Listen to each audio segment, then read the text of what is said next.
খেলার মাঠের মধ্যে ছোট ছোট বাচ্চারা খেলাধুলা করে। আমার নবী দাঁড়াইয়া দাঁড়াইয়া দেখতেছে।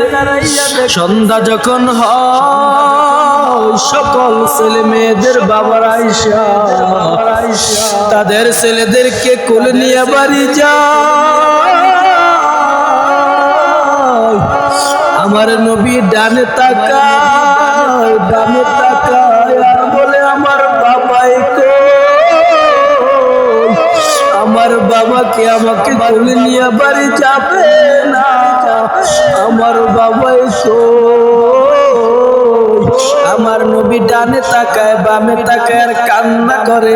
সকল ছেলেদের বাবারা এসে যখন সন্ধ্যা হয় সন্তানদেরকে কোলে নিয়ে বাড়ি যায়।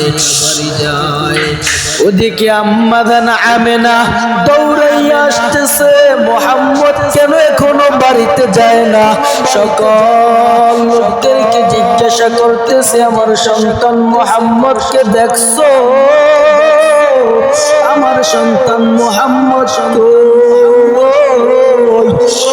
সকল লোকেরা বলতেছে মুহাম্মদ নামের কাউকে আমরা চিনি না, তবে একটা ছোট বাচ্চা তাকাইয়া দেখলাম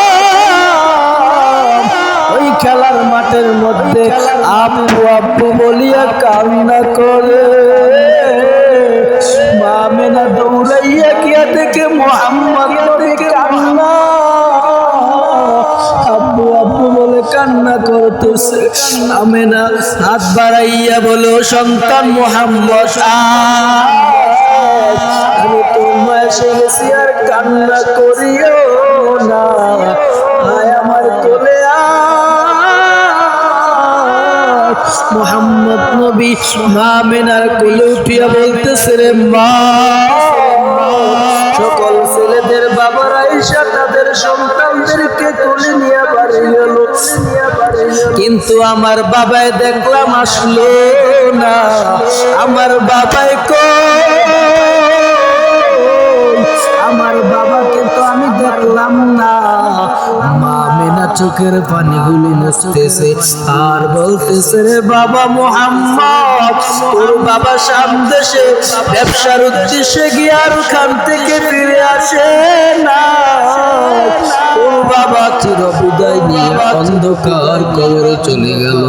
এবার বলতেছে, রে মা, আমার বাবার কবর কই? আমার বাবার কবর নিয়ে আমাকে চলো।